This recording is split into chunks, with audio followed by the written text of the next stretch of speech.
Good morning, good afternoon, good night. Welcome to Mentor Mornings, my friends, where I share wisdom from people far wiser than myself to help you own your day and fuel your journey. I have a question. When you wake up in the morning, you roll out of bed and stretch or do whatever your routine is, and you walk into the bathroom and you look inside that mirror. When you see the person staring back at you, do you immediately criticize, judge, or condemn that person that's staring back at you? Or do you feel love and acceptance of the person that's staring back at you? I'm talking about this because this is something that's been on my mind as of late, with the books that I'm reading and I'm listening to and walking through the personal journey. We all contemplate on the complexities of life and how to live the best life that we can.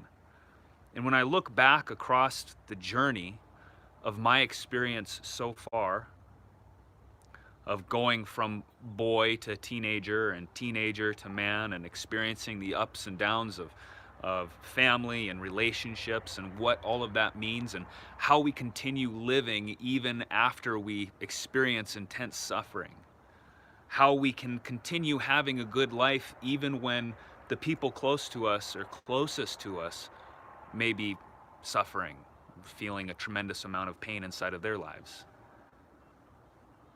And if we desire to live our lives at our fullest and most peak potential that we have, I think there are some foundational things that we have to incorporate inside of ourselves in order to move to that next level.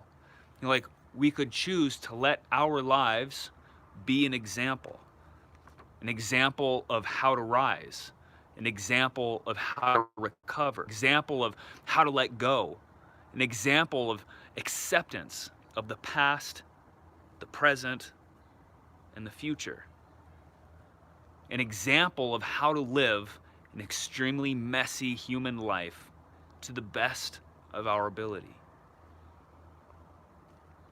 I think that when we are honest with ourselves and we look back across time at people that we know and even now, the majority of us could say that our minds are chattering fools. And immediately that may trigger something. Say, I'm not a fool. And I'm not saying that you are. Our minds, this thing that people refer to now as the monkey mind, it's the part that's always chattering. It's like when we make a decision to go right, and that seems like a good direction to go, so we choose to go right, immediately after, our minds will chime in and say, you should have gone left. That was the wrong decision. Turn around, go back. And so now we're making these decisions to go right, to go left, and our minds are constantly chattering at us, telling us that we should do this, we should do that, angry at feeling anger or sorrow or at whatever decisions that we make. It'll tell us that people don't appreciate us for who we are. It'll tell us to turn around when we're moving in the right direction. So our minds, while tremendously useful, can also be at our detriment. And our minds, given the opportunity, will steer the ship of our life all the way through. I recently had a friend that I saw on Facebook. He was posting stuff about himself, and he was posting and he was tearing himself down. He was sharing posts that were tearing himself down, and immediately my heart went out to him. Because how often do we all suffer as we move through life, where our mind begins to tell us something about ourselves, how we're struggling through an event, we're struggling through seeing somebody we love suffer, and our mind immediately starts tearing us down. And if we, life is hard enough without people that are in our corner. And if we are not our own cheerleaders, if we're not our own people to lift ourselves up, if we don't have somebody in the corner to motivate us, to help us through those challenges for ourselves, we're doomed. we're doomed. We have to be our own greatest cheerleader. And this goes back to the power of the mind and how we it's not gaining control, but it's learning to witness, it's learning to observe the chattering of the mind. Now, I was recently, when I was working on this morning, this speech, this talk, I was sitting there in my office and I was putting it together, and my children were up and I heard them having fun. I had spent some time with them in the morning before working on this, and they kept coming into my office, and I was starting to feel a level of anger and frustration because I was feeling the pressure of getting this done. I was feeling, and this has a purpose. The reason why I'm telling you this has a purpose.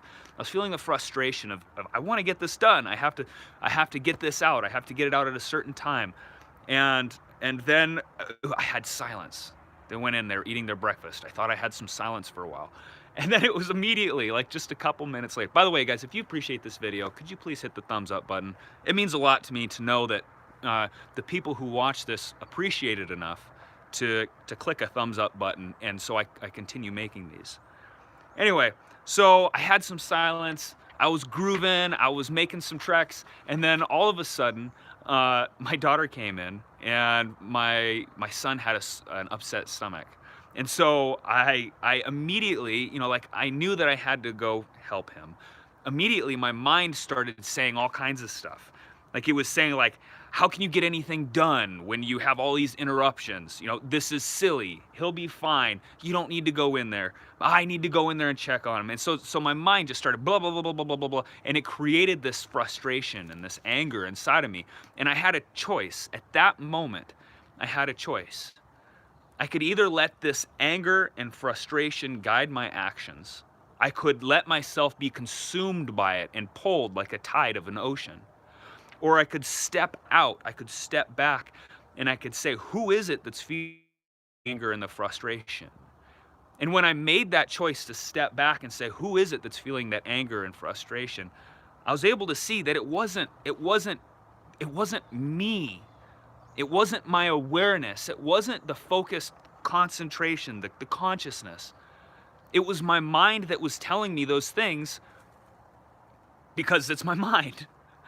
But as soon as I made that conscious decision to separate my awareness from the anger and to observe it from an outside, suddenly I realized that anger serves nothing. And so the ability to let go, the ability to stand back and observe consciously what our mind is telling us versus what's best, it's a lifesaver. And I just share that example because, in that moment when I felt that anger and I was able to step back, and I was able to go forward, from that point I chose, the anger is silly. And so I just observed it and I felt it and I said, okay, I understand you're frustrated. This is more important. Let's see where it leads. And when I went in and I followed my daughter in to help take care of my son, it turned into a beautiful experience with my children where we got to laugh and sit there with the sunshine pouring in through the windows. And it was beautiful. And it was a nice break from what I was working on, and it gave me a story to relate to you.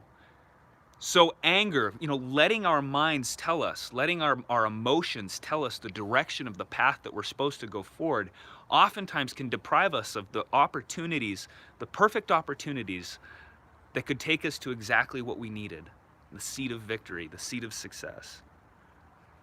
Perhaps there are things in the past that we feel guilt, shame, that you feel guilt or shame over. And if you could imagine for a moment that perhaps that was just a chapter in your life.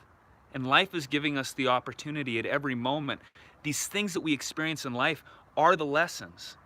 These are the moments that we can choose to write a new chapter, to start a new chapter. So perhaps those things in the past are exactly what we needed, the fuel that we needed in order to move forward as stronger, more powerful versions of ourselves to be able to handle the things that are coming from life.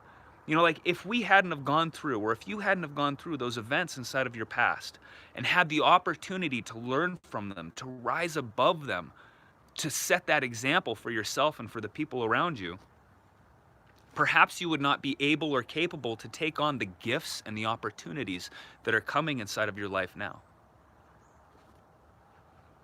I feel moved to share something with you that's slightly personal, and I don't like talking about it. But it flashed into my mind as I was speaking about that. And that's that um, a very close family member of mine, somebody who I greatly respected, my mentor as a young man, ended his life. And when that happened, I wasn't really sure how to handle myself. I was dealing with a lot of my own business and family, and it hit me on a much deeper level looking back now than I realized that it did at that time. And I didn't know how to move forward. I didn't know how to process that information. I didn't know how to go back to being the same old Nate. And there's a couple of things that I learned from that experience. There's a lot that I learned from that experience, but two that I'll share here. And that's one is that same old Nate will no longer exist. That, because he's gone. You know, like he had to go through that experience with this person, this person that I loved. I had to go through that experience, and so it taught me something, and it changed me on a deep and foundational level. The other thing that I learned is I was taking courses in neuro-linguistic programming to try to help learn how do I use this tool, this mind, in order to how do I learn how to break the programs, the beliefs, the patterns that were inside of my life? Because I didn't want to pass those things, the negative patterns and beliefs onto my children. And I believe at a foundational level that we have the ability to heal ourselves. We have a tremendous ability because I've seen it over and over and over again. And I've spoke with so many healers and people who do this. And so learning neuro-linguistic programming to help me break the unhealthy patterns inside of my life that were holding me back from being the kind of person that I wanted to be, to living with a sense of peace inside of my soul, inside of my heart. Learning how to become that imagined version that I really wanted to be for myself, for my children, for other people.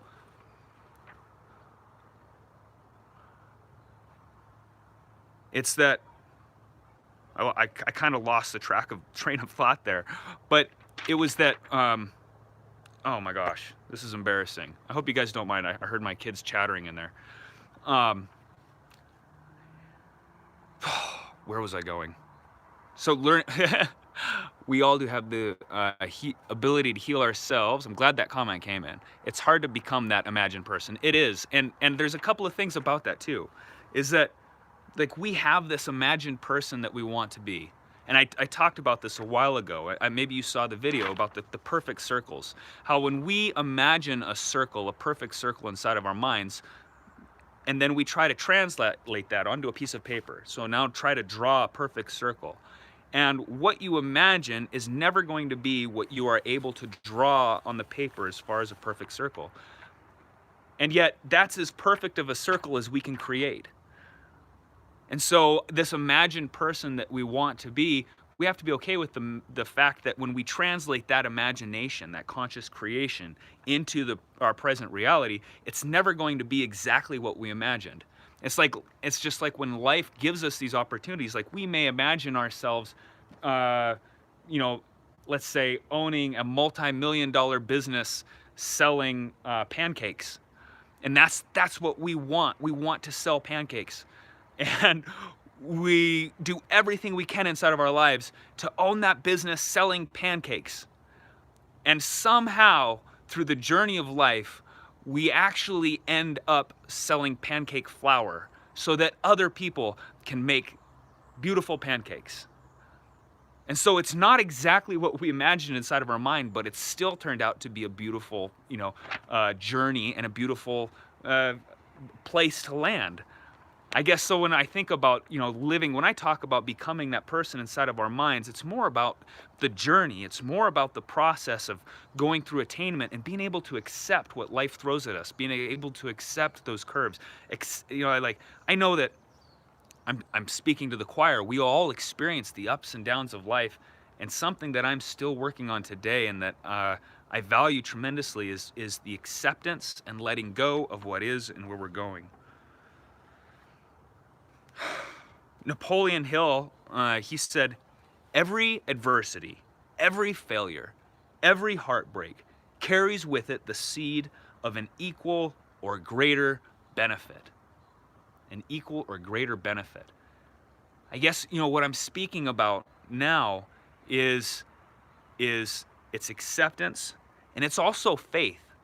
It's faith that through the trials of life, that there is something positive, something beautiful, that where we're at now is temporary, and that on the other side of it will be somewhere that we'll enjoy so much more. And it's also, I think, learning to experience the presence of now and accepting that this is where we are. It's like there was this question that I was reading when I was reading some Eckhart Tolle, or Tolle, I don't know. Does anybody know how to say his name right? I need to look that up.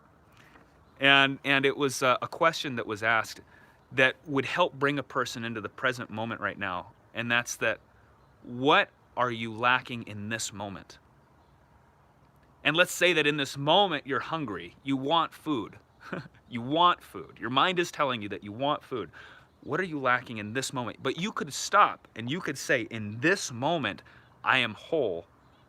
I am here. I am healthy. I am, like in that moment, that present, just this right here, when we can grasp it, we're okay. I think that's really a beautiful tool.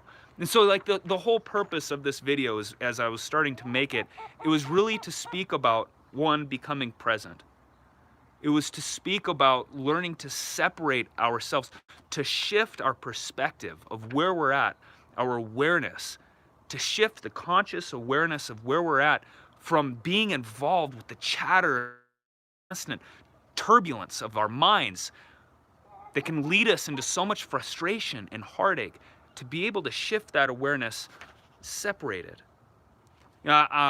I was reading a book by Michael Singer, and if you guys haven't read this book, The Untethered Soul, I highly, highly recommend it. And he was talking about when we're listening, when we listen to our mind, he says this is a great tool if you want to try to get a sense of how crazy our minds are, is to pretend, to do the best you can to pretend that the chattering of your mind is actually a separate person that is standing beside you. And to then become aware of that other person. And as he goes on to describe it, like you're sitting there trying to watch TV, and there's this person sitting on the couch, your mind, and it's just chattering. He says, like, oh, I should have turned that light off downstairs. That's why your electricity bill is too high. I should go do that. No, I don't want to get up off the sofa. I'm comfortable where I am. And on and on and on it goes. That's the chattering of the mind, and it directs us in our emotions and our actions. And so to be able to separate the mind from the presence, the awareness, the consciousness that we are, will give us power and control to accept what comes, to not be reactionary to the emotions that we feel immediately. Like when I go back to that story that I shared with you guys a little myself from the anger, or to let myself be swept away by it. If I had chose to be swept away, if I had taken the easy route and just let myself be carried away by that anger, I may have said something or missed the opportunity to have that beautiful experience with my children inside of the kitchen.